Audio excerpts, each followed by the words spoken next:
Chapter 13. And it came to pass after this, that Absalom the son of David had a fair sister, whose name was Tamar. And Amnon the son of David loved her. And Amnon was so vexed, that he fell sick for his sister Tamar, for she was a virgin. And Amnon thought it hard for him to do anything to her. But Amnon had a friend, whose name was Jonadab, the son of Shimeah, David's brother. And Jonadab was a very subtle man. And he said unto him, Why art thou, being the king's son, lean from day to day? Wilt thou not tell me? And Amnon said unto him, I love Tamar, my brother Absalom's sister. And Jonadab said unto him, Lay thee down on thy bed, and make thyself sick. And when thy father cometh to see thee, say unto him, I pray thee, let my sister Tamar come, and give me meat, and dress the meat in my sight, that I may see it, and eat it at her hand. So Amnon lay down, and made himself sick.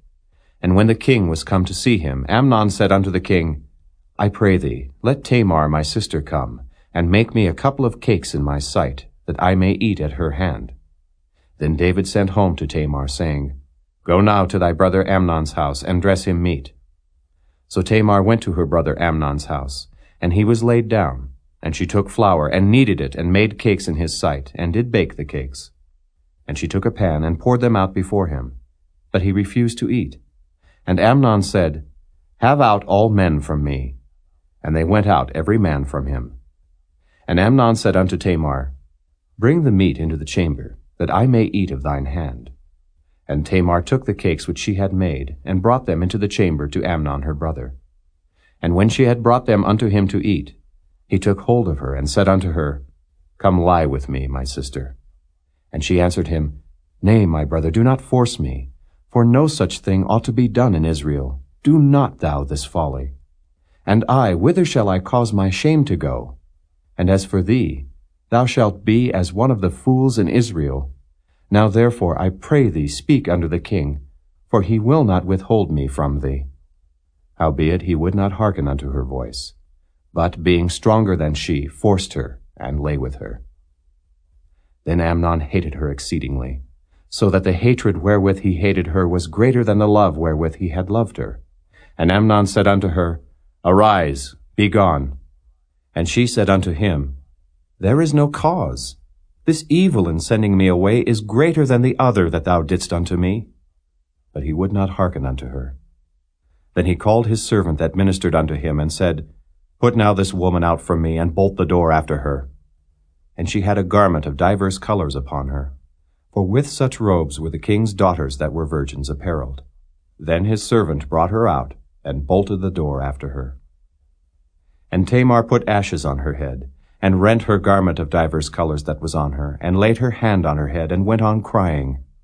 And Absalom her brother said unto her, Hath Amnon thy brother been with thee? But hold now thy peace, my sister. He is thy brother, regard not this thing. So Tamar remained desolate in her brother Absalom's house. But when King David heard of all these things, he was very wroth. And Absalom spake unto his brother Amnon neither good nor bad, for Absalom hated Amnon, because he had forced his sister Tamar. And it came to pass after 2 full years, that Absalom had sheep shearers in Baal Hazor, which is beside Ephraim. And Absalom invited all the king's sons. And Absalom came to the king, and said, Behold now, thy servant hath sheep shearers. Let the king, I beseech thee, and his servants go with thy servant. And the king said to Absalom, Nay, my son, let us not all now go, lest we be chargeable unto thee. And he pressed him. Howbeit he would not go, but blessed him. Then said Absalom, If not, I pray thee, let my brother Amnon go with us. And the king said unto him, Why should he go with thee? But Absalom pressed him, that he let Amnon and all the king's sons go with him. Now Absalom had commanded his servants, saying, Mark ye now when Amnon's heart is merry with wine, and when I say unto you, Smite Amnon, then kill him, fear not. Have not I commanded you? Be courageous and be valiant. And the servants of Absalom did unto Amnon as Absalom had commanded. Then all the king's sons arose, and every man gat him up upon his mule and fled. And it came to pass, while they were in the way, that tidings came to David, saying, Absalom hath slain all the king's sons, and there is not one of them left. Then the king arose, and tare his garments, and lay on the earth. And all his servants stood by with their clothes rent. And Jonadab, the son of Shimeah, David's brother, answered and said, Let not my lord suppose that they have slain all the young men, the king's sons. For Amnon only is dead. For by the appointment of Absalom this hath been determined from the day that he forced his sister Tamar. Now therefore let not my lord the king take the thing to his heart, to think that all the king's sons are dead. For Amnon only is dead. But Absalom fled.